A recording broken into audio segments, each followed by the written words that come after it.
Assalamualaikum warahmatullahi wabarakatuh. Waalaikumsalam warahmatullahi wabarakatuh. Terima kasih teman-teman semua. Alhamdulillah kita pada siang ini bisa bertemu kembali di materi terakhir teman-teman di mata kuliah psikologi agama ini, yaitu tentang spiritual quotient atau kecerdasan spiritual. Teman-teman semua sehat ya? Sehat? Alhamdulillah sehat, Pak. Sehat ya. Ini Fauzia, Asa, Mikel Hasya, Muhammad Faroki, Kamila ya panggilannya. Kang Estu, Muhammad Faroki, Afifah, Fahimah. Selalu paling duluan ini boneka masuk ini. Boneka kelinci. Kisah dan yang lain ya. Oke. Teman-teman semua, ini materi terakhir dan setelah ini tentu kita akan belajar riset, mini kecil, riset penelitian kecil ya, menggunakan salah satu teori psikologi agama.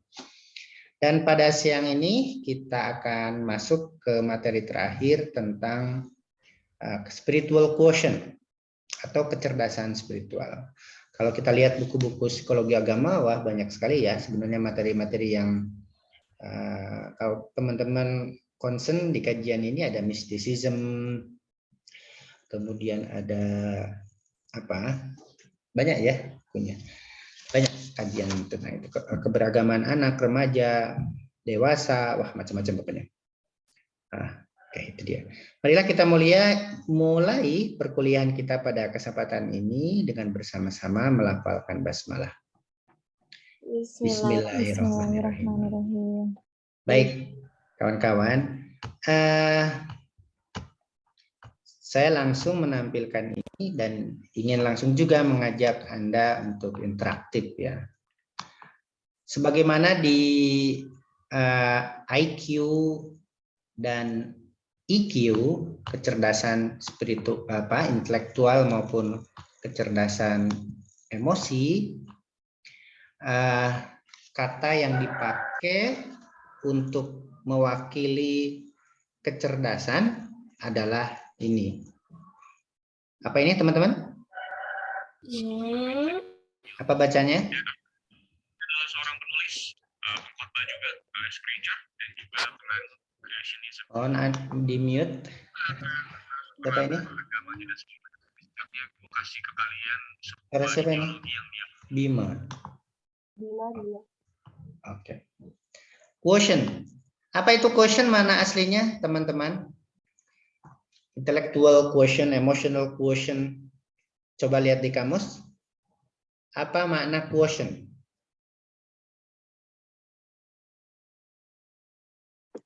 Tingkat kecerdasan. Apa Asa? Tingkat dalam artian tingkat kecerdasan, Pak. Itu kamus mana itu Asa? Di U-Dictionary aplikasi. di apa? Makna dasarnya apa Asa? Kamilah, quotient? Hasil tingkat. Bagus, makasih Asa. Mana dasarnya apa quotient? Di sini tuh quotient itu bisa angka untuk mengidentifikasi kapasitas intelektual. Oke, angka atau hasil bagi ya? Iya, hasil bagi. Hasil perkalian. Mengapa kira-kira teman-teman kok untuk mewakili kata kecerdasan baik di frasa kecerdasan intelektual maupun kecerdasan emosional dan kecerdasan spiritual yang dipakai quotient bukan intelligent misalnya. Kenapa? Kan sudah belajar di psikologi kognitif ada itu. Mengapa kawan-kawan? Why? Hasil bagi diterjemahkan secara epistemologi, secara keilmuan, bukan sewenang-wenang. Itu kesepakatan keilmuan sebagai kecerdasan. Bayi siapa itu? Mohon di mute yang masih itu ngeloni bayi. Kenapa? Michelle, Camilla, Asa, Karena biar ada skornya gitu Pak. Rozia, karena? Biar ada skornya. Ya, betul. Karena untuk melihat, biar ada skornya. Nah, sebelum saya jawab, yang lain.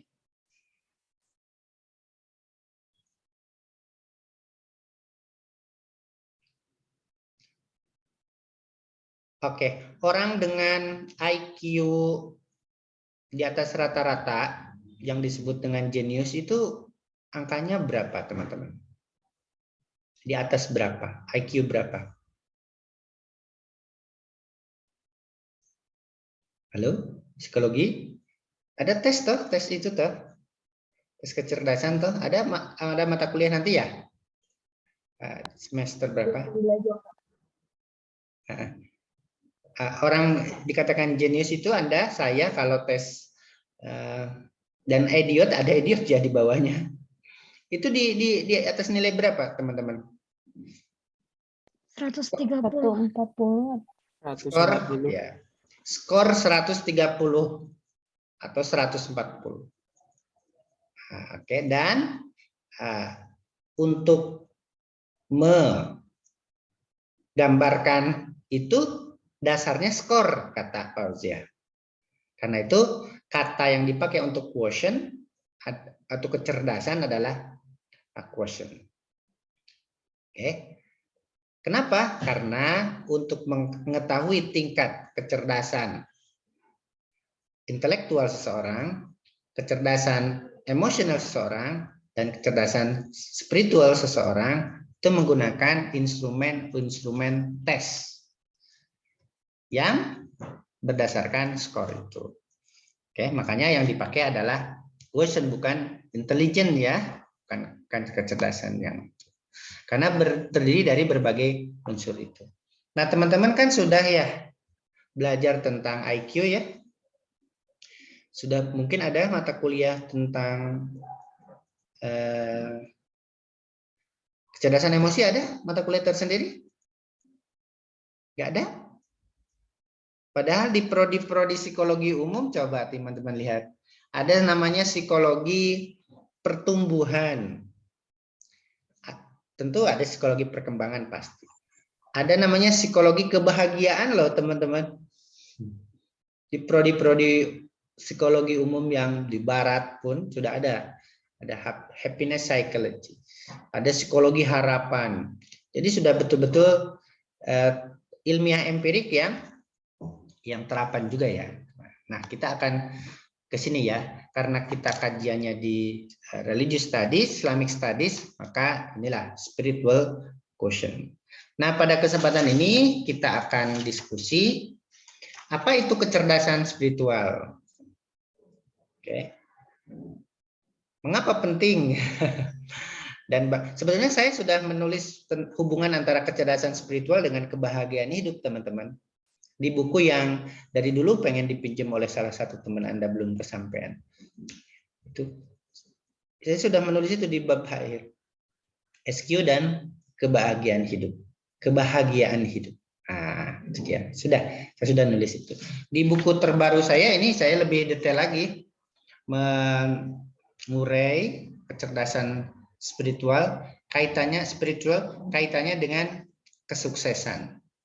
Nah, kesuksesan gimana? Kesuksesan yang berdasarkan nilai, kesuksesan hakiki, bukan kesuksesan materi, prestis, tapi kesuksesan dibalik, melebihi itu. Nah, tapi bukunya sudah habis. Nah, besok saya tanggal 10, 11, 12, 13 ngajar di IAIN Bangka Belitung. Mau luring ini, dari kemarin daring terus, mahasiswanya minta luring. Gak apa-apa Pak, pesawatnya kami iuran, ya boleh.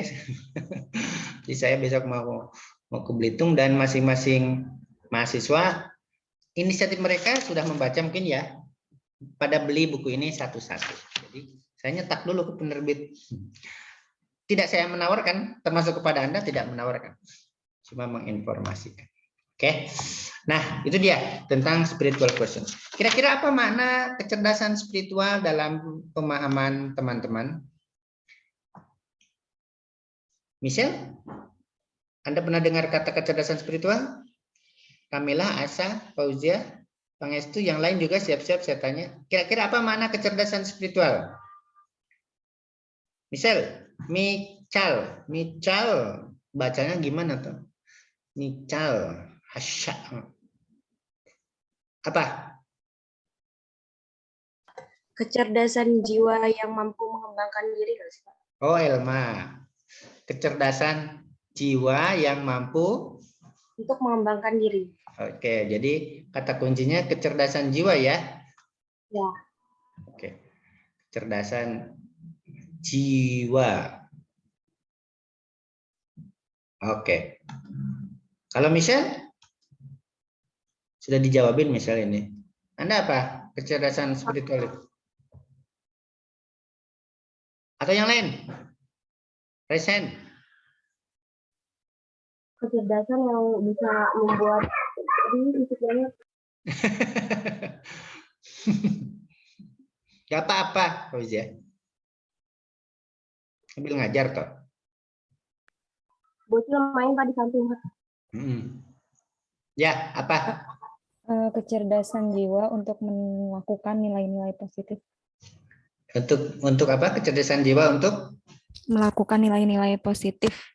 Oke, nilai-nilai positif ya. Dalam bahasa Inggris nilai itu udah positif ya, values itu ya, virtue ya. Nilai positif. Yang lain? Kecerdasan yang mana berisi cara pandang seseorang terhadap hidup dan kehidupannya, terus dia mampu mengoptimalkan potensi yang ada dalam dirinya. Oke, kecerdasan yang bisa memaknai hidup gitu ya? Iya, dan Secara positif ya. mengoptimalkan potensi dari dirinya. Oke, memaknai hidup secara optimal ya. Makna berarti kaitannya dengan makna. Kalau Asya? Barusan mau jawab? Ya, izin menjawab ya Pak. Iya, Terkait dengan kecerdasan. Kecerdasan ini saya juga baca dulu sih Pak artikel tentang hakikat kecerdasan spiritual gitu ya. Dari bahasa Inggris kecerdasan itu intelligence gitu ya Pak. Dan di bahasa Arab disebut dengan al-zaka.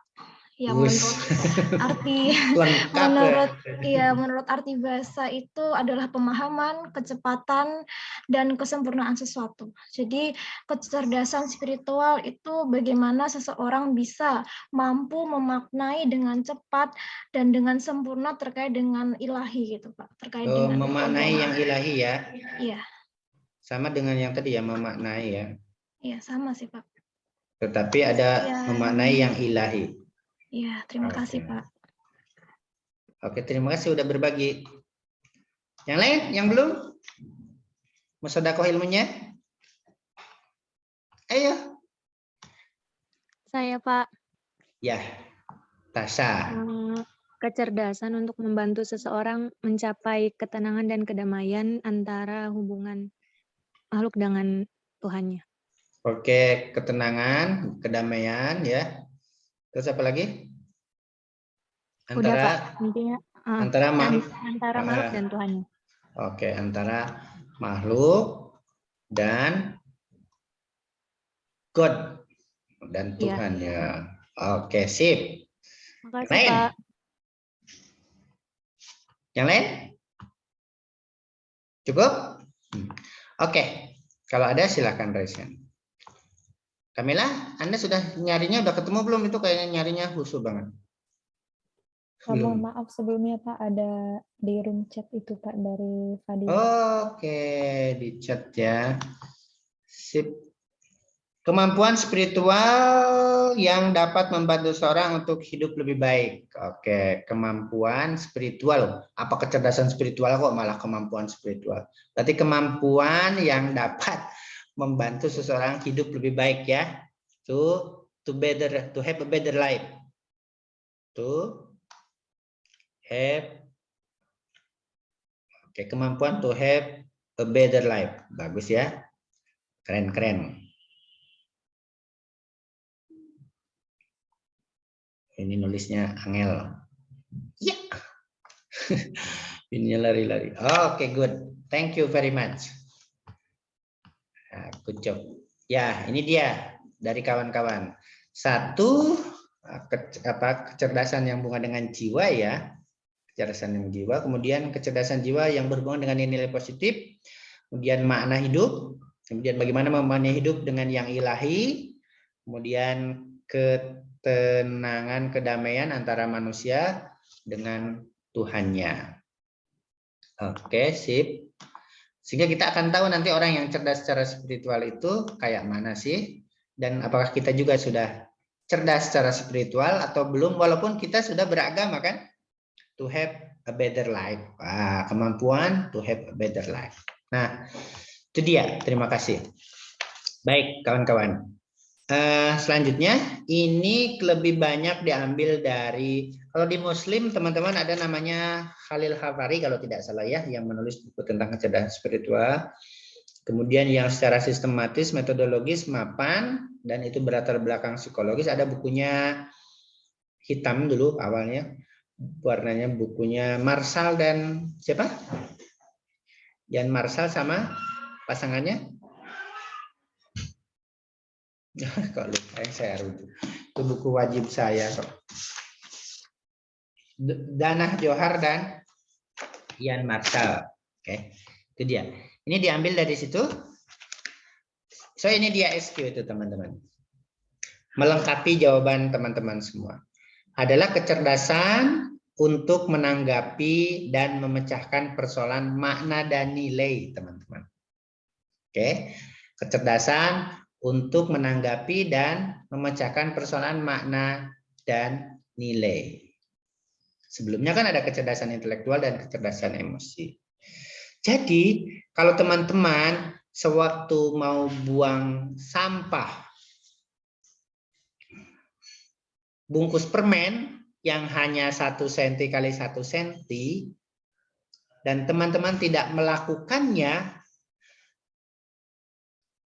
karena pertimbangan makna dan nilai, kalau saya buang ini, orang lain juga buang, lama-lama bisa setumpuk truk toh, lama-lama bisa banjir toh. Itu dia. Teman-teman sudah cerdas secara spiritual. Oke, karena pertimbangan mana dan nilai. Kalau ini dibuang, berbahaya. Membahayakan semuanya. Nah, itu dia orang cerdas secara spiritual. Ini kecerdasan spiritual. Untuk memecahkan persoalan makna dan nilai. Apakah yang saya lakukan itu bermakna? Tidak.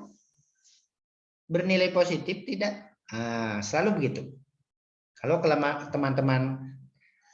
teman-teman selalu merefleksikan itu, baik status WA-nya, status medsosnya, status medsos saya ini bermakna apa tidak sih? Bernilai apa tidak sih?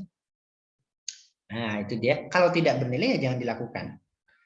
Kalau bernilai, dilakukan. Sekecil apapun kalau bernilai dilakukan. Misalnya, lihat sampah di kampus kecil, ya tadi puntung rokok atau bungkus permen teman-teman ambil, buang di tempat sampah, itu teman-teman sudah cerdas secara spiritual. Oke. Apa dia? Kecerdasan untuk menempatkan perilaku dan hidup. Nah, tadi jawaban Fauzia kalau tidak salah, atau semuanya juga, dalam konteks makna yang lebih luas. Tidak hanya untuk diri sendiri. Oke. Dulu kan memang orang tua kita kalau buang sampah itu ke sungai ya, teman-teman ya.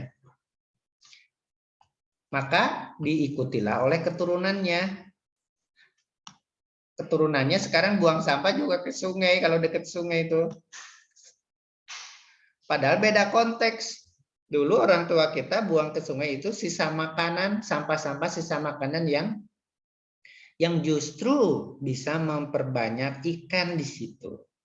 Memberi makan ikan. Nah sekarang pakai kresek dibuntal-buntal lempar. Lewat jembatan ada motor mau ke pasar, berhenti, buntal-buntal lempar satu kresek ke sungai dekat saya. Dulu betul orang tua melakukan itu, tapi dibungkus daun dulu kan, isinya sisa-sisa makanan, sisa apa itu perasaan santen, bagus semua. Nah, sekarang beda. Nah, karena itu ini dia. Kecerdasan untuk menempatkan perilaku atau hidup dalam konteks makna yang lebih luas. Oke.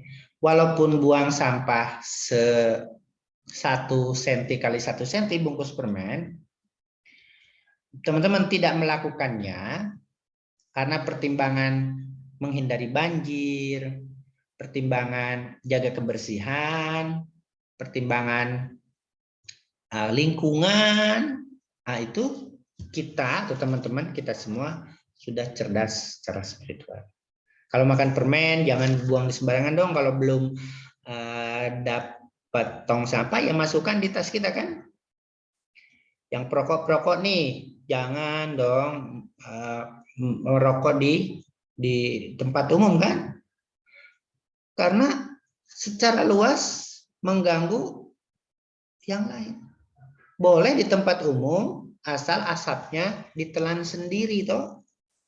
Jangan dikeluarkan. Boleh. Nanti keluarin di mana? Boleh merokok, tapi merokoknya pastikan tidak mengganggu orang lain. Makna dan nilai kebersamaan. Elma, itu kamu nyembunyiin cowok dari kapan belakang itu? Kalau di screenshot sama DPA-nya bahaya. Oke, itu dia ya, kecerdasan spiritual. So clear ya, persoalannya perusahaan makna dan nilai, values, virtue, meaning. Nah, itu dia. Meaning ya, virtue, meaning. Dalam hal apapun, bermedsos, berapapun gitu ya. Oke. Nah, teman-teman, ini dia sejarah penemuan kecerdasan spiritual. Dulu ya, teman-teman yang dikatakan pintar itu, kalau teman-teman nilai matematikanya bagus ya, sampai sekarang yang nilai-nilai eksaktanya bagus itu pasti mendapat penghargaan tinggi. Gitu? Yang ini dia. Oke, awal abad 20 memang bahkan untuk merekrut tentara-tentara Amerika yang akan diterjunkan ke Vietnam, itu dites dulu IQ-nya yang paling tinggi skornya itu, Fauzia, itu teman-teman. Karena dianggap orang yang dengan IQ tinggi akan sukses termasuk di medan perang. Diukur dulu. Oke ya. IQ adalah kecerdasan intelektual atau rasional, kecerdasan yang digunakan untuk memecahkan masalah logika maupun strategis. Oke. Secara IQ teman-teman, kalau saya punya anak 4, sekarang baru 4 anaknya nih, dan saya sediakan uang jajan setiap hari untuk mereka berempat adalah 60.000. Misalnya jangan 60.000 lah, 30.000. Dengan hitung-hitungan IQ, masing-masing dapat berapa kalau 30.000? 7.500 kan? Iya, Pak. Tapi kalau hitungannya dengan kecerdasan emosi dan kecerdasan spiritual, tetap adil saya walaupun misalnya saya berikan anak saya yang pertama 10.000. Karena bukan persoalan logika. Karena anak saya yang kelas 6 SD itu sudah harus beli kuota, ke sekolahnya ngepit, pakai poligon. Beda dengan yang kecil masih diantar ke PAUD, diantar. Yang kelas 1 SD masih kadang diantar. Karena itu bukan persoalan IQ. Nah, kalau pakai IQ saya tidak adil dong. Pilih kasih toh istilahnya. Oke, tapi tentu perlu kecerdasan yang lain. Oke, pertengahan 90-an teman-teman punya buku Daniel Goleman, beli ya. Memperkenalkan kecerdasan emosi. Dulu sewaktu zaman jaya-jayanya IQ, teman-teman, termasuk saya kan pas waktu CPNS kan dihitung itunya IQ-nya teman-teman. Hitung. Yang pertama itu, tes pertama itu dihitung. Teman-teman kalian nanti kalau ujian CPNS itu yang dites dulu kan yang pertama dulu itu ya. Baru setelah itu lolos ke tes-tes yang lain. Oke. Dulu orang yang cerdas, orang yang juara-juara kelas itu, teman-teman coba ingat-ingat, teman-teman yang juara kelas dulu itu sekarang gimana toh? Apakah betul menjamin kesuksesan mereka? Ternyata tidak ya teman-teman ya. Teman-teman kuliah saya yang jadi teman-teman SMP terutama yang masih banyak matematikanya lah, yang di pondok juga, ternyata angkatan saya di pondok ya, kalau dihitung yang ya Allah nilainya yang sempurna 10-10 itu, yang mumtaz itu, ternyata di masyarakat nggak jamin gitu loh. Ternyata yang jadi kiai, teman saya di pondok satu angkatan yang jadi kiai, yang jadi pendiri konten apa, yang jadi dosen, yang bahkan ada di partai politik itu yang bukan yang 10 besar itu loh teman-teman, bukan yang nilainya 10-10 itu. Coba teman-teman juga lihat. Ya, jangan bilang kiai ya Elma, kamu kemarin bilang kiai. Teman-teman yang kalian yang dulu ya masalah-masalah matematisnya, logikanya ini, coba lihat sekarang. Karena itu pertengahan tahun 90-an Daniel Goleman kan melakukan penelitian ya, dan dari situ memperkenalkan kecerdasan emosi. Orang bintang-bintang kelas, kata dia, bintang-bintang kelas, juara-juara kelas itu tidak jamin di masyarakat sukses. Itu hanya dapat mengantarkan ke interview desk kan disebutnya, ke meja interview kan, hanya sebagai syarat saja. Tapi kelanjutannya orang sukses apa tidak di dunia kerja, riset dia dari ribuan star, para bintang bahasa dia, itu orang-orang yang memiliki kecerdasan EQ ini, kecerdasan emosi ini. 5 ya, kecerdasan emosi teori dia ya. Self-regulation, self-awareness, motivation, social skill. Satu lagi apa ya? Empathy ya. Empati.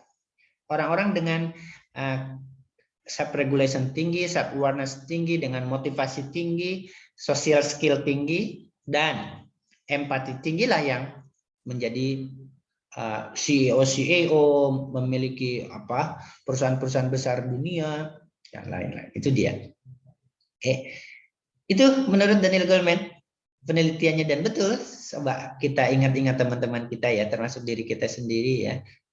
Saya itu orang biasa-biasa, orang bodoh loh teman-teman. Tapi di angkatan saya yang ya alhamdulillah saya 1 kali tes itu alhamdulillah lulusnya. Kalau EQ saya enggak bagus. Kecerdasan emosi adalah kesadaran mengenai perasaan milik diri dan orang lain. Tentu emosi kan merasakan di orang lain seperti diri kita. Berempati itu kan. EQ memberi rasa empati, cinta, motivasi, dan kemampuan untuk menanggapi kesedihan atau kegembiraan secara tepat. EQ adalah persyaratan penggunaan IQ secara efektif. IQ yang tinggi, skor yang tinggi itu efektif akan menghantarkan ke kesuksesan seseorang jika kecerdasan emosinya juga memadai, tinggi, mendukung. Orang dengan IQ tinggi tapi kecerdasan emosi rendah, kecenderungannya menjadi orang yang sombong kan, sok kan, meremehkan orang lain kan. Elma itu apa? Pada apa-apanya dibandingkan dengan saya. Asa itu apa misalnya. Itu dia. Memang dia cerdas secara IQ. Tetapi secara emosi dia tidak cerdas, sombong dia. Sebaliknya, orang dengan IQ tinggi dan kecerdasan emosinya tinggi, dia akan menjadi orang yang rendah hati kan? Tidak akan mengatakan dirinya pintar, tapi orang lain yang mengatakannya. Tidak akan mengatakan saya bertanggung jawab, tapi orang lain akan mengatakannya. Oh, dia orang bertanggung jawab. Dia kerjanya bagus. Itu dia. Nah, akhir abad 20 ditemukan kecerdasan spiritual quotient ya. Kalau yang ini atas itu saya juga punya buku pendukungnya. Sebetulnya Goleman itu belajar dari Mix the Look ya, ada bukunya ya. Otak emosi ya, ada bukunya dari cerita. Nah, sama dengan Daniel Goleman dan Ian Marshall, juga dia bukan satu-satunya yang meneliti itu, tetapi yang secara eksplisit bahkan dia mengatakan sebagai XQ itu sebagai ultimate intelligence, teman-teman, ultimate quotient, dia mengatakan SQ itu adalah kecerdasan tertinggi. Nah, ada di buku itu. Adalah kecerdasan untuk menanggapi dan memecahkan persoalan makna dan nilai tadi ya. Kecerdasan untuk menempatkan perilaku atau hidup dalam konteks makna dan IQ yang nomor 1 ini. Dan kecerdasan emosi sekalipun, oke, nomor 2 ini nomor 3. IQ tidak akan mampu membaca persoalan makna dan nilai. Yang dibaca oleh kecerdasan intelektual hanya logis apa tidak logis, cocok apa tidak cocok, sesuai rumus apa tidak sesuai rumus. Oke. Nah, kecerdasan emosi bisa sedikit menangkap persoalan makna dan nilai. Dari mana? Nilai mana? Social skill. Dari mana juga empati. Karena kecerdasan emosi itu kan dua toh, kecerdasan intrapersonal sama interpersonal. Kecerdasan emosi itu yang intrapersonal adalah self-awareness, self-regulation, motivasi. Sedangkan yang keluar, yang interpersonal adalah empati sama social skill. Jadi orang cerdas, orang sukses itu adalah orang yang punya dua kecerdasan itu, kategori kecerdasan interpersonal sama intrapersonal. Belum menyentuh jiwa, kecerdasan jiwa yang teman-teman tadi katakan. Belum menyentuh kecerdasan tentang menanggapi hidup. Belum menyentuh kecerdasan-kecerdasan yang bersifat, kata teman tadi, ilahi tadi. Hubungan man, human, and God. Enggak, belum. Makanya ini dia. Oke, selanjutnya, oke, ini dia teman-teman. Perbedaan EQ dengan SQ. Kalau EQ itu bagaimana bersikap dalam situasi tertentu. Social skill kan, adaptasi kan. Sekalipun bisa jadi, kalaupun situasi sosialnya tidak baik. Tapi karena teman-teman ini sukses, mengarahkan diri sesuai dengan situasi itu. Sehingga kita diarahkan situasi. Tapi SQ, kecerdasan spiritual adalah, apakah saya akan berada dalam situasi tersebut? Kalau baik, iya. Kalau tidak baik, no. Apakah kalau teman-teman itu merokok, buang puntung rokok, teman-teman ikut apa tidak?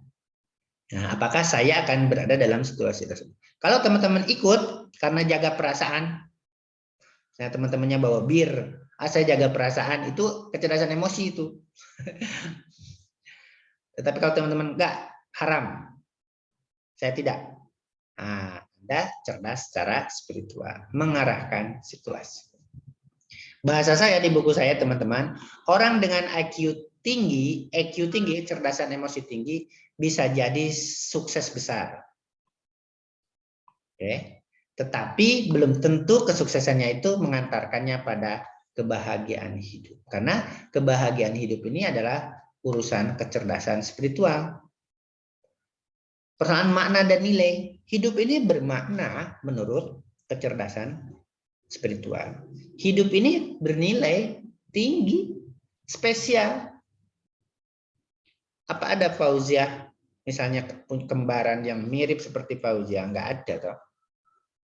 Apa ada orang seperti Asa di dunia ini persis seperti itu? Enggak, spesial. Kamu itu spesial masing-masing itu. Bermakna sekali. Apa ada seperti Elma, apa ada seperti Pangestu, Kamila, lain-lain yang sama? Enggak ada. Enggak ada duanya. Kalian itu, saya itu enggak ada duanya. Spesial. Sangat bermakna. Sangat bernilai. Spesial. Tuhan hanya satu ini yang diciptakan. Dari sekian miliar manusia ini. Ada yang kembar? Nah, dengan kembaran pun ada bedanya kan? Nah, artinya kita dalam bahasanya di buku saya, orang dengan EQ tinggi yang bisa hidup bahagia itu orang dengan kecerdasan spiritual. Oke.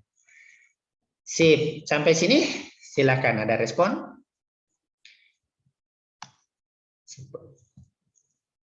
Perbedaan IQ dan SQ sama pengertiannya barusan. Ada pertanyaan? Oke, kalau tidak ada lanjut ya. Ini ilmu Anda ini ya, 3 proses psikologis, ada proses primer berdasarkan jaringan saraf asosiasi otak, ada proses sekunder saraf serial otak, neuroscience ini ya, dan proses tersier yang kecerdasan spiritual ini, yaitu osilasi saraf sinkron yang menyatukan data di seluruh bagian otak. Mengintegrasikan, comprehensiveness, menyatukan, menjadikan pusat pemberi makna, memfasilitasi dengan akal, IQ dan EQ. Itu dia proses tersier ini. Jadi kita sewaktu berpikir itu jangan ujug-ujug menyimpulkan, jangan ujug-ujug langsung pada kesimpulan, baru lihat sekali, oh ternyata Pak Roni itu gitu toh. Nah itu proses primer itu, atau sekunder, cepat menyimpulkan, tidak melalui refleksi, muhasabah. Nah proses berpikir tersier itu berpikir muhasabah. Menimbang-nimbang, merenungkan, mendialogkan akal dengan emosi kayak mana sih? Kalau begini gimana sih?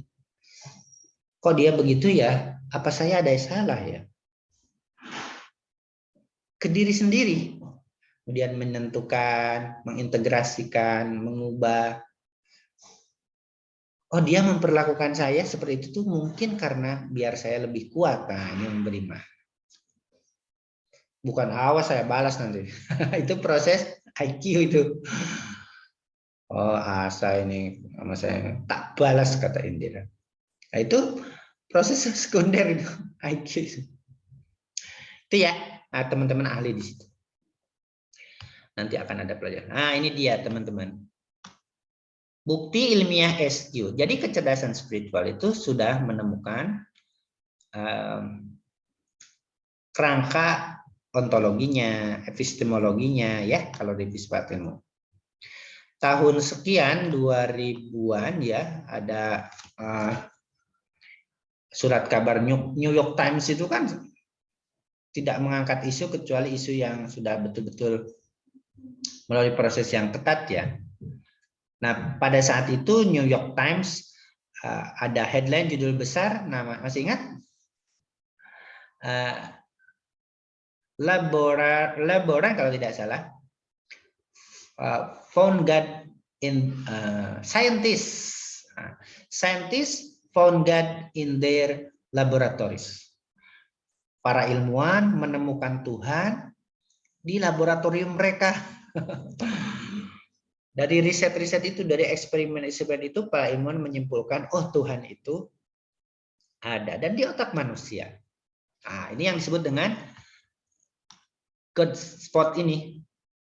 Penelitian neuropsikolog Michael Passenger dan Ramachandran yang terkenal itu tentang God spot dalam otak. Jadi kawan-kawan, menurut neuroscience, pengalaman spiritual, kepercayaan kepada Tuhan itu bukan khayalan semata, bukan masalah keyakinan semata, bukan masalah doktrinasi semata, tetapi ada tempatnya secara biologis di dalam otak yang disebut ini, temporal lobe, lobus temporal. Persis di belakang dahi kita ini teman-teman.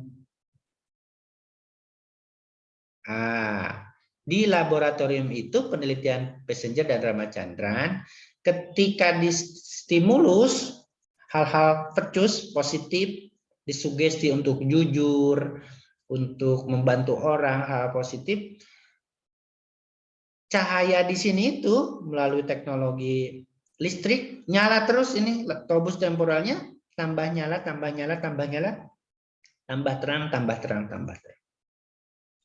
Sebaliknya, satu orang lain yang dieksperimen, yang disugesti secara negatif, harus ini yang negatif, negatif, negatif, cahaya di lobus temporal ini semakin redup, redup, redup. bisa jadi ya teman-teman, kalau kita saintis betul, salah satu cara untuk mencerdaskan manusia itu ya dengan mengoptimalkan potensi ini di lobus temporal ini harus nyala terus, ini harus bersinar terus, ini harus distimulus dengan kebaikan terus, harus baca Quran terus, harus menonton yang baik-baik, harus mendengarkan yang baik-baik. Nah, kalau hadis Nabi kan setiap maksiat gimana? Akan meninggalkan nokta hitam di qalb kan? Semakin banyak titik itu maka hati itu akan semakin hitam. Nah, bisa jadi isyarat Rasulullah itu ini itu, walaupun sebetulnya di neuroscience yang namanya persoalan emosi itu bukan di lobus temporal ya teman-teman, tapi di amigdala ya, ada bagian otak yang disebut amigdala, otak emosi. Tapi kita sering begini ya mengatakan sakitnya itu di sini. Padahal secara neuroscience semua di sini, intelektualitas di sini ya, ada yang disebut dengan hipokampus ya di belakang ini ya. Ini ada lobus temporalis ini, ada amigdala antara hipokampus dengan lobus temporal ini. Nah, teman-teman yang tertarik dengan neuropsikologi atau neuroscience, saya punya e-booknya tuh banyak sekali. Dan saya berguru secara tidak langsung teman-teman dengan profesor ini dari Unsrat, dulu hampir jadi dosen kita, Taufik Fasyak. Nah, teman-teman kalau baca buku ini, Taufik Fasyak itu ahli saraf otak dan penelitiannya tentang saraf Islamic Studies ya dalam Al-Quran. Nah, itu dia. Jadi kecerdasan spiritual itu di sini teman-teman, bersemayamnya itu kalau secara biologisnya. Nah, di lobus temporal. Karena itulah ya teman-teman, kita sujud itu dicontohkan oleh Rasulullah dalam Al-Quran kan nggak ada ya contoh-contoh praktik detail, itu kan adanya dalam hadis kan. Nah, banyak sujud itu harus lama ya, harus tumaknina dalam hadis. Nah, ternyata untuk menguatkan ini, untuk menyinarkan ini, untuk terus bersinar ini. Nah, ini dia. Maka harus tumaknina sujud itu. Kalau yang pendek-pendek bacaannya harus berapa kali gitu. Yang bacanya subhana rabbiyal a'la bihamdi harus banyak. Kalau yang bacanya panjang subhanakallahumma bihamdika Allahummaghfirli ya 3 kali cukup, udah khusyuk. Untuk ini dia. Ah, itu dia. Jadi bukan hayalan.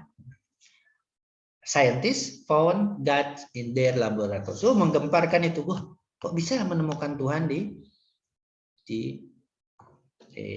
laboratorium. Dalam Al-Qur'an jelas ya, wa fi anfusikum afala tubsir. Biasanya teman-teman yang lebih religius itu dari para saintis kan ahli-ahli fisika, kimia ya. Yang sekuler-sekuler itu termasuk ahli psikologi katanya teman-teman. Karena sosial humaniora ya. Nah, itu dia. Ini dia bukti ilmiahnya yang pertama. Yang selanjutnya penelitian Bob Singer pada 1990 tentang problem ingatan. Di buku saya ini teman-teman juga saya lengkap mengutip bukti riset kecerdasan spiritual. Ada banyak sekali sini saya kutip ya. Jadi kalau ingin ada PDF-nya ini yang berkenan saya kirim ini PDF-nya yang buku yang ini. Yang ini ada PDF. Saya kirim ini, saya diingatkan problem ikatan. Nah, ini dia. Kemudian Rudolf Linus dan Dennis Baird tentang osilasi 40 Hz. Keadaan malam itu teman-teman, keadaan mistis. Kesadaran saat jaga dan tidur serta ikatan peristiwa kognitif dalam otak. Kalau ada teman-teman yang ada persoalan, ada sering timbul kesadaran mistis antara melek dengan tidur, itu osilasi saraf.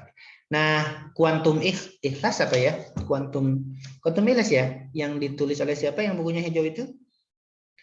Yang pakai instrumen 40 Hz, suasana malam tahajud. Malam tahajud itu suasana ini, teman-teman, osilasi 40 Hz itu. Makanya kenapa tenang? Karena ada di titik ini. Nah, itu dia. Itu dia ya, teman-teman, tentang kecerdasan spiritual, bukti-bukti risetnya. Di buku saya lengkap, tapi belum sempat saya pindahkan ke PowerPoint ini. Sampai sini silakan ada pertanyaan. Silakan. Tentang kecerdasan spiritual. Oke, ini dari buku, nggak ada, dari bukunya Dana Johar ya, tentang kecerdasan spiritual ini, bagaimana menggunakan SQ. SQ dibutuhkan orang, kita semua, untuk menjadi kreatif. Tidak cepat menyerah. Oke. SQ merupakan petunjuk saat berada di ujung. Nah, kalau kita merasa di ujung tanduk, seperti mau berujung kegagalan, nah, SQ bisa tumbuhkan SQ, ingat makna dan nilai, ingat hubungan dengan Tuhan tadi, ingat memaknai hidup dengan yang ilahi tadi, maka menghindarkan diri dari itu. SQ digunakan untuk menjadi cerdas secara spiritual dalam beragama. Praktiknya, empiriknya, secara empirik, banyak orang yang beragama tetapi tidak menyenangkan tuh, teman-teman. Nyebelin, jelek gitu. Ada toh, secara ritual tertib gitu. Tapi kalau ke masjid digeber motornya itu. Nah, itu dia beragama tapi tidak cerdas secara spiritual. Mengganggu orang, mengganggu anak kecil. Oke. Jadi tidak selalu orang beragama itu cerdas secara spiritual. Tidak bisa memaknai agamanya dalam hidup. Tidak bisa mengambil nilai dari agamanya untuk dalam hidup. SQ digunakan untuk memahami siapa diri kita. Who am I? Oke. Oh, I am spiritual human misalnya. Human spirit. Saya makhluk spiritual. Kalau kita memahami diri sendiri dan selalu menghubungkannya dengan yang ilahi tadi, di luar diri kita, yang lebih luas, itu kecerdasan spiritual. SQ membantu menjalani hidup pada tingkatan makna yang lebih dalam. Itu ya, hidup ini bukan sekedar makan, minum, tapi ada makna yang lebih dalam dari situ. Tujuan kita diciptakan untuk hidup. Makna yang lebih dalam. Untuk apa hidup ini? Apa hanya sekedar makan dan minum? Nggak, sama aja toh dengan kebo kan. Kebo yang makan dan minum selesai. SQ digunakan untuk menghadapi masalah baik buruk. Betul ya, ini baik gak sih? Oh, buruk, tinggalkan. Baik, lakukan. Hidup mati. Oke, banyak orang terjawab ya. Kita nggak gelisah ya dengan kematian ya. Udah biasa. Tapi banyak orang di luar sana, teman-teman, yang mengingat mati itu suatu yang mimpi buruk betul.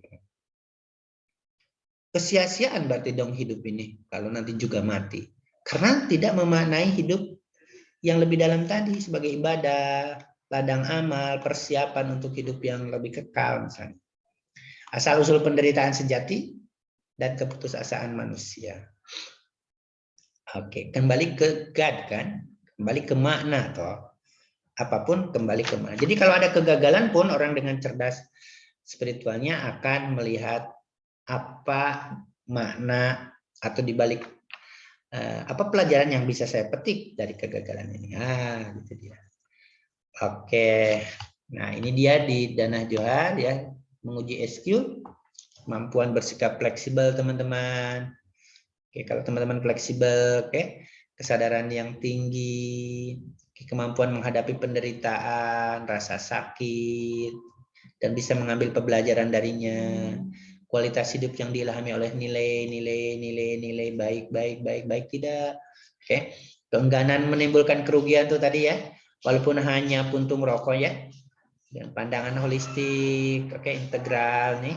Kecenderungan bertanya mengapa ya alam ini, mengapa ya Tuhan wajibkan saya sholat. Memiliki kemudahan untuk bekerja melawan konvensi. Bagaimana meningkatkan SQ secara umum dengan menggunakan proses Hershey tadi ya. dengan bermuhasabah, merenung diri, bukan berdiskusi loh teman-teman, kecerdasan spiritual ini. Tapi muhasabah, merenung, membuka diri, mampu melihat kekurangan diri sendiri, melihat kelebihannya. Oke. Ini dia proses setir tadi. Yaitu kecenderungan untuk bertanya mengapa. Mengapa ya saya diciptakan Tuhan dengan rambut lurus ini? Mengapa ya saya terlahir di desa? Mencari keterkaitan antara segala sesuatu. Tentu filosofis kan teman-teman ini ya. Mengangkat asumsi-asumsi makna di balik sesuatu. Selalu ujungnya makna. Apa makna saya hari ini pilek? Apa makna saya misalnya ditinggalkan Bapak sewaktu saya masih SMA, teman-teman. Teman-teman bersyukur yang masih orang tuanya lengkap ya. Saya SMA sudah. Padahal itu saat-saatnya saya belajar sulit itu di pondok. Karena dari kelas 5 harus naik ke kelas 6. Banyak. Ratusan yang tidak naik. Tapi di bulan Ramadan, saya ditinggal orang. Apa makna? Kalau nggak gitu mungkin saya nggak sekuat sekarang toh. Karena dulu selalu ada yang menopang, memperhatikan. Nah, setelah itu nggak ada yang memperhatikan. Terbuang. Oke. Kemudian menjadi lebih suka merenung. Bukan murung, merenung. Orang jomblong, bahasa Bantule jomblong. Orang domblong. Lebih bertanggung jawab, lebih sadar diri, lebih jujur, lebih pemberani pada diri sendiri. Oke. Baik, teman-teman, itu bagaimana cara meningkatkan EQ secara psikologis dari bukunya Dan Johar ya, dia peneliti researcher psikolog. Pertanyaan? Silakan. Kayaknya dari wajahnya yang ini. Fauzia. Ini kan ini kecerdasan spiritual ini bersifat universal Pak. Kalau misalnya bersifat universal berarti bisa diuji sama orang yang nggak punya agama sekalipun atau bisa dibilang ateis. Saya kurang dengar, saya pakai headset dulu ya. Apa saya yang budak atau kurang keras suara Fauzia? Saya biar fokus. Oke, gimana Fauzia? Ya. Spiritual di sini sama nggak Pak maknanya sama religiusitas? Terus kecerdasan spiritual ini tuh sifatnya universal nggak Pak? Kalau misalnya sifatnya universal, berarti bisa diujikan sama orang yang ateis sekalipun gitu Pak? Ya, betul sekali, Mbak Fauzia. Kecerdasan spiritual ini maknanya universal. Artinya, pertama bisa diterapkan pada setiap tipe keberagamaan ya. Yang kedua pada tipe agama apapun. Yang ketiga bahkan terhadap orang yang ateis ya. Ateis di barat itu kan orang bertuhan tapi tidak beragama ya, lebihnya begitu ya Pak Usia. Tetapi dengan ciri-ciri ini, bertanggung jawab, lebih sadar diri, melihat segala sesuatu dengan persoalan makna dan nilai ya. Bisa Pak Usia. Nah, akan lebih terjawab lagi mungkin dengan slide. Oke, sebelum ada slide selanjutnya. Tapi kalau ada pertanyaan dulu, gimana Pak Usia? Ya kan kalau bagi orang ateis kan agama kan ada opsi apa. Jadi diukurnya tuh bukan dari keagamaannya tapi dari yang tadi Bapak jelasin kayak otaknya itu dan jiwa humanistiknya mungkin. Kalau dalam Islam kan konsep fitrah. Ya, konsep fitrah. Tapi kan secara epistemologi kita belum berhasil merumuskan konsep fitrah itu secara biologis di mana. Baru secara teologis fitrah itu adalah dalam kondisi bertauhid. Kondisi bertauhid. Nah, neuroscience berhasil secara keilmuan menemukan titik biologis batang otak yang mereka percaya itu sebagai pusat keberagamaan, pusat pengalaman spiritualitas. yaitu lobus temporal itu, Mbak Fauzia dan kawan-kawan. Oke. Ahli lain menemukan juga bahwa pusat emosi itu bukan di dada itu. Di dada itu di mana tuh? Gak ada kan, sini liver, di sini ya, sini jantung. Ternyata di amigdala itu. Dan yang lain. Ada satu lagi. Teman-teman mungkin lebih tahu. Gitu Fauzia. Artinya orang beragama Islam misalnya kata Fauzia katakan belum tentu cerdas secara spiritual ya teman-teman. Ya toh? Orang yang cerdas secara spiritual tidak mungkin dia menjadi teroris. Gak mungkin mengajak keluarganya ngebom gereja. Karena itu tidak sesuai dengan persoalan makna dan nilai dalam agama Islam. Dalam agama apapun, dalam nilai humanisme, nggak ada. Nggak ada. Kan ada satu keluarga pernah ya di Surabaya itu. Ibunya ngebom di gereja ini, anaknya kemana? Ngebom di mana? Dan itu jamaah subuh dulu bareng ya di masjid. Kok bisa? Ya bisa, ternyata ditelusuri sejak SMA memang aktif di salah satu organisasi yang cita-citanya memang ingin begitu. Padahal kehidupan sekarangnya mapan, secara ekonomi mapan. Tapi genealogi keberagamannya bisa ditelusuri ke masa SMA-nya itu. Oke, itu Fauzia ya. Termasuk kita, mari kita sudah beres mungkin beragamanya, berislamnya teman-teman. Secara ritual sudah mungkin ya, sholat 5 waktu, puasa terus, zakat, qiyamul lail. Tapi mari kita lengkapi dengan cerdas juga secara spiritualitasnya. Sholat itu yang disebut khusyuk itu gimana loh teman-teman? Menurut fikih itu khusyuk itu gimana teman? Ketika sholat kan? Menurut fikih. Tapi dalam tasawuf khusyuk itu ketika sholat apa setelah sholat? Yang bermakna yang lebih identik secara psikologis. Khusyuk itu dalam tasawuf setelah sholat teman-teman. Jadi ketika kita assalamualaikum ke kiri itu kan janji kita akan memberi kedamaian kepada orang-orang di kanan. Assalamualaikum lagi janji kita akan memberi salam, peace kepada orang-orang di kiri kita. Artinya walaupun khusyuk ketika sholat menurut Sufi, tapi perilakunya kurang ajar, itu nggak bermakna, sholatnya itu nggak bernilai, itu hanya mekanik saja. Itu seperti robot saja, nggak paham yang dibaca ya. Coba subhanakallahumma bihamdika rabbana maghfirli, padahal kepalanya lebih rendah loh dari pantatnya loh. Kalau jamaah malah di belakang pantat orang ya.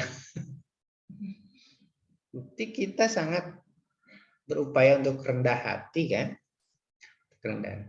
Subhanakallahumma bihamdika. Hanya Allah yang maha suci. Berarti kita nggak suci dong. Gimana dong? Nggak bisa dong saya merasa lebih suci dari Asa, dari Fauzia, dari Kamila, dari Elma karena dosen, dari Michelle. Enggak. Itu dia. Pertanyaan lain? Kayaknya ada yang mau bertanya tadi. Asa, udah dihidupkan tadi itunya. Kamera apa? Suara. Iya, izin masuk ya Pak. Izin menanggapi juga soal meningkatkan spiritual quotient ini. Soal ya dalam proses meningkatkan itu juga kalau saya ngerasain tuh kadang nggak boleh berlebihan juga ya Pak. Tadi kan yang di awal tuh ada tentang bertanya mengapa gitu. Karena dulu jujur saya adalah orang yang sangat kaku gitu loh Pak terhadap ilmu syariah gitu, kayak seolah kalau misalnya di luar itu Allah nggak suka dan kita jadi lebih ke lebih banyak pressure terhadap diri sendiri gitu loh. Seolah-olah jadi kayak nggak menghargai proses terhadap diri sendiri terkait dengan perkembangan spiritual gitu. Jadi ternyata ya Pak, maksudnya dalam meningkatkan spiritual gitu tentang kecerdasan gitu ya, patokan spiritual orang lain tuh nggak bisa jadikan patokan spiritual kita gitu Pak. Ya kan. Jadi kayak ya baliknya kayak apa yang bisa kamu terima itu ya yang sesuai dengan kamu gitu. Dan teman saya tuh pernah bilang gini kan, kayak kan melihat saya gitu kan, maksudnya ya teman saya bilang gini, hidup itu simpel, Islam itu mudah gitu loh. Bagaimana seorang bisa memaknai tentang Islam itu karena orang itu ya memaknai Islam itu dengan mudah gitu, dengan ya apa yang kita lakukan itu semua atas izin Allah dan semua yang terjadi itu pasti ada hikmahnya. Tapi dalam proses kayak apa ya, di akhir itu pasti ada pembelajaran gitu ya, hikmah itu. Cuman yang namanya hikmah tuh ya Pak, dalam apa ya, kok ya itu tadi ketika saya berdiskusi dengan teman saya, itu juga butuh proses gitu. Dan sebenarnya dalam kunci spiritual yang paling harus kita dapatkan adalah harus kita pelajari, dan itu tentang sabar dan ikhlas loh Pak. Oke. Iya, kayak apa ya Pak, sabar dan ikhlas itu, terus saya juga memaknai tentang kehidupan saya dan kehidupan orang lain gitu, orientasinya tentang apa ya, mengkaitkan dengan Islam itu ya ternyata sabar dan ikhlas itu kunci dari sebuah iman loh Pak. Ya dong. Apa namanya, dari banyaknya, makanya di Al-Quran juga disebutkan ya Pak, saya lupa yang ketika Ya ayyuhalladzina amanu sabiru wasabiru warabitu wattaqullaha la'allakum tuflihun. ketika dalam masa apa ya, punya masalah gitu ya kuncinya cuma sabar dan sholat gitu loh Pak. Ternyata ya memang dulu kan saya berpikir wah kok sholat terus ya, kok tahajud terus ya, kok doa terus ya, pokoknya apa ya, kayak nggak ada hal lain yang apa ya, mungkin kalau misalnya kita minta di orang lain itu kayak nggak bisa gitu untuk dapat solusi gitu ya Pak. Itu kan kaitannya dengan mungkin psikologis dan spiritual gitu, dan kebetulan juga banyak juga orang yang pressure gitu Pak, ketika misalnya dia punya masalah psikologis lalu dikaitkan dengan spiritual, padahal kan juga untuk mencapai spiritual itu nggak mudah ya Pak. Maksudnya ya itu tadi, bahkan orang yang spiritualnya tinggi aja belum apa ya, belum bisa menjadi patokan bahwa orang itu jiwanya bagus gitu Pak. Ternyata memang untuk memaknai nilai dan itu tuh harus sesuai dengan diri sendiri, karena kadang ya kadang kan kita nih Pak, apalagi sebagai seorang pemuda gitu, banyak banget nyari ilmu gitu. Tapi ternyata untuk menyerap ilmu itu kita juga ada porsinya gitu loh Pak. Iya, itu tadi sih Pak, buat belajar untuk mencapai kecerdasan spiritual itu kadang juga butuh proses, dan prosesnya itu jangan sampai berlebihan yang membuat kita pressure gitu, karena ya nantinya malah jadi nggak dapat, malah jadinya kayak nggak ada yang bisa kita apa ya, maknai gitu loh Pak, malah jadi kayak kita mentoksikin orang lain gitu. Jadi sebenarnya yang butuh itu kan kadang kita dulu ya Pak, nyamannya kita gimana. Makanya kayak bagaimana kita bisa dinilai kecerdasan spiritual itu kan bagaimana agar orang itu nyaman ya Pak sama kita, tentang oh orang ini benar-benar bisa bagaimana seorang bisa dimaknai seorang muslim itu kan berarti dia udah punya tingkat spiritualnya kayak gitu. Soalnya juga saya ya punya teman-teman yang mungkin menurut saya ilmunya lebih tinggi daripada saya ya Pak. Tapi mungkin dalam soal psikologi, dalam soal mengajak ibarat kata kayak dakwah tentang Islam itu kadang juga mereka itu gini Pak, memporsikan pokoknya kamu harus kayak aku gitu. Nah itu kaku tadi namanya. Iya, kaku gitu kan Pak. Jadi kayak padahal kan ya intinya Kaku. kayak saya juga sering ngasih tahu teman-teman gitu kan Pak, maksudnya kamu boleh ya, saya juga menghargai prosesnya dia gitu. Cuman kadang jangan sampai hijrah kita salah ya Pak. Iya, tapi kalau lihat dari ciri-ciri kaku itu belum cerdas secara spiritual kan? Karena orang yang cerdas secara spiritual bersikap fleksibel. Kalau masih merasa under pressure ya belum juga matang beragamanya tuh.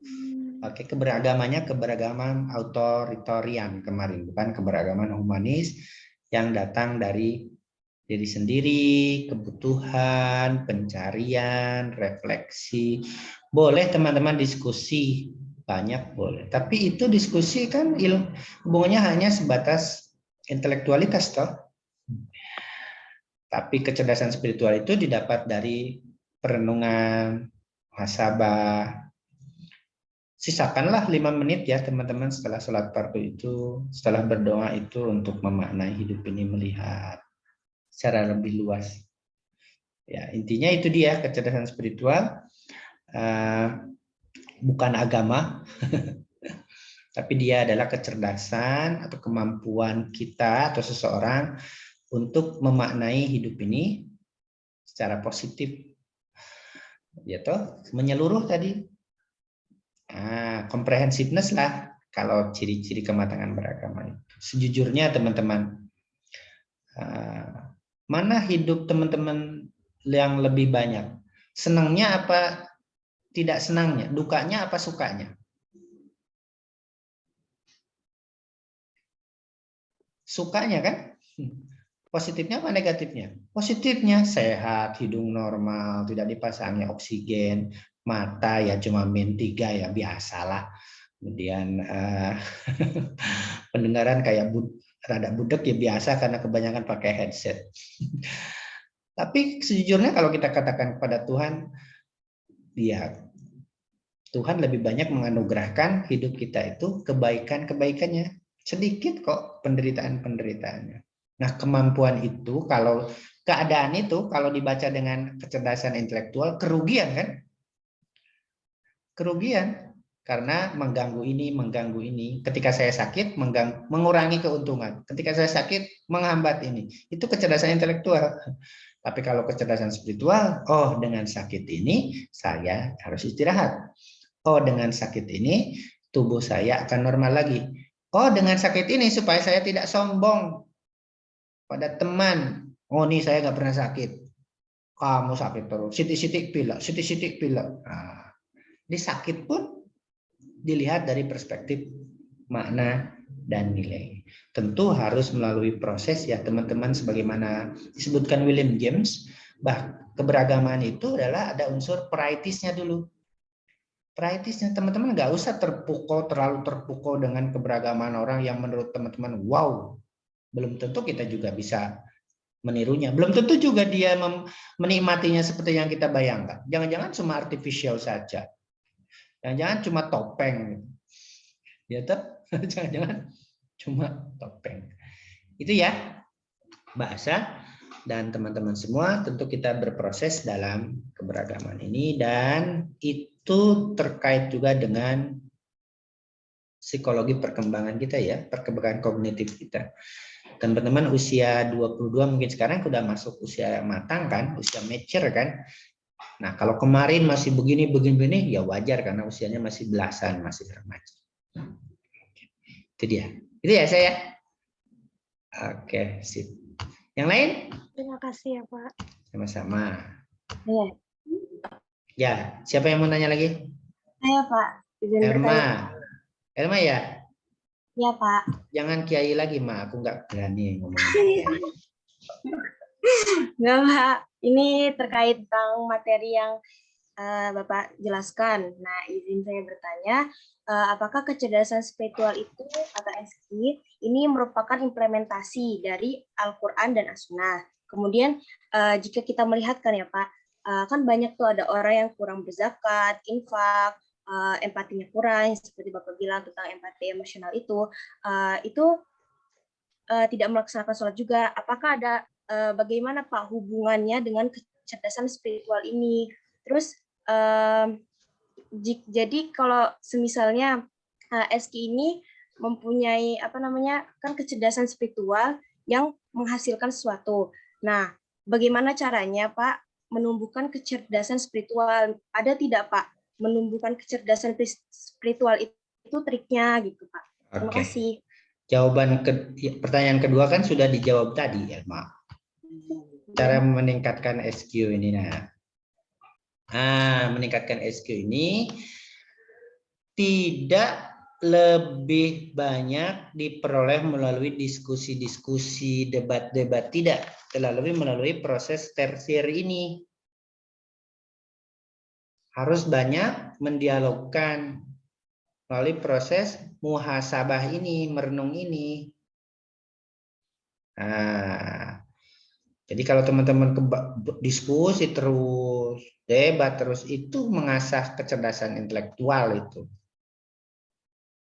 Kalau teman-teman lihat orang-orang ke panti misalnya, itu untuk mengasah kecerdasan emosi teman-teman. Plus kecerdasan spiritual untuk bisa berkontribusi toh. Kalau berempatinya itu kecerdasan emosional.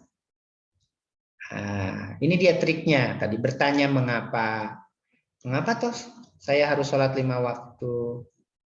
Tapi bertanya mengapa untuk menanyakan persoalan makna, bukan berontak. Apa toh makna sholat ini? Kenapa harus sholat 5 waktu? Kemudian mencari keterkaitan antara segala sesuatu. Oh, hidup kita itu terkait dengan hidup orang lain. Makanya tidak boleh buang sampah sekecil apapun. Makanya harus berbuat baik sekecil apapun. Oke. Mengangkat asumsi-asumsi makna di balik sesuatu. Nah, segala sesuatu dilihat dari persoalan makna. Oh, ini sangat bermakna. Oh, ini berfungsi. Oh, ini baik. Oh, ini dia. Nah, olahraga itu baik, tidak boleh berlebihan. Walaupun baik tidak boleh berlebihan, tadi juga kata Azam. Walaupun teman-teman puasa saking cintanya sama Tuhan, tidak boleh puasa setiap hari sunnah.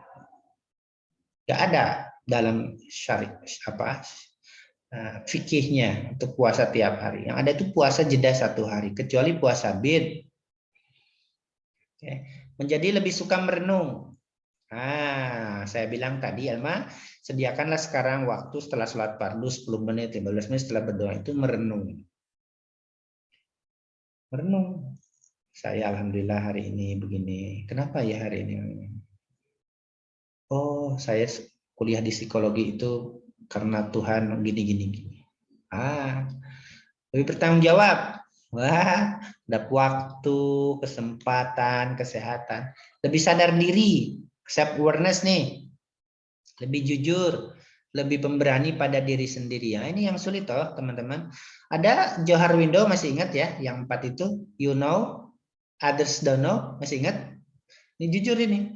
Anda tahu tentang diri Anda, tetapi orang lain tidak tahu. Itu yang wilayah-wilayah yang hidden, yang disembunyikan. Oh, saya pendengki, saya pelit, saya jujur, saya ini, saya suka lirik istri orang, saya suka lirik suami orang. Kita yang tahu. Dengan merenung ini, jangan kasih tahu ke pasangan Anda, Bang, Nek suka ngelirik abang yang itu, bukan, itu ribut. Direnungkan supaya tidak dilakukan lagi. Itu ya. Ini dia trik psikologis dari Danajwa dan Yalmarsa supaya kita cerdas secara muhasabah. Proses tersir, bukan proses sekunder sama primer tadi melalui diskusi, debat, bukan. Merenung. Muhasabah. Tafakur ya, Sufi itu ya. Nah, kalau teman-teman ikut tarekat, itu nggak ada debat. Bukan kelompok diskusi. Tarekat itu Naksabandiyah, apalagi tarekat suci itu bukan kelompok diskusi, itu kelompok laku praktik. Dikir 10.000 semalam, sholat hajat sekian ratus, baca Quran, nggak ada diskusi itu. Karena goalnya adalah kecerdasan spiritual. Nah, gitu ya, Elma, yang nomor 2 dulu. Yang nomor 1, teman-teman, apakah SQ itu adalah implementasi Quran dan Sunnah? Pasti ya, implementasi inti semua agama. Semua agama sama, kalau Anda belajar sejarah agama-agama yang origin ya, semua agama sama, datang itu untuk diturunkan Allah, Tuhan, ajarannya juga sama untuk kemanusiaan, kedamaian, kebaikan. Di semua sama. Jadi pasti selaras dengan Quran dan Sunnah toh. Berperilaku makna dan nilai ini. Berperilaku loh, bukan hanya bersikap. Konkret loh. Nah, gitu.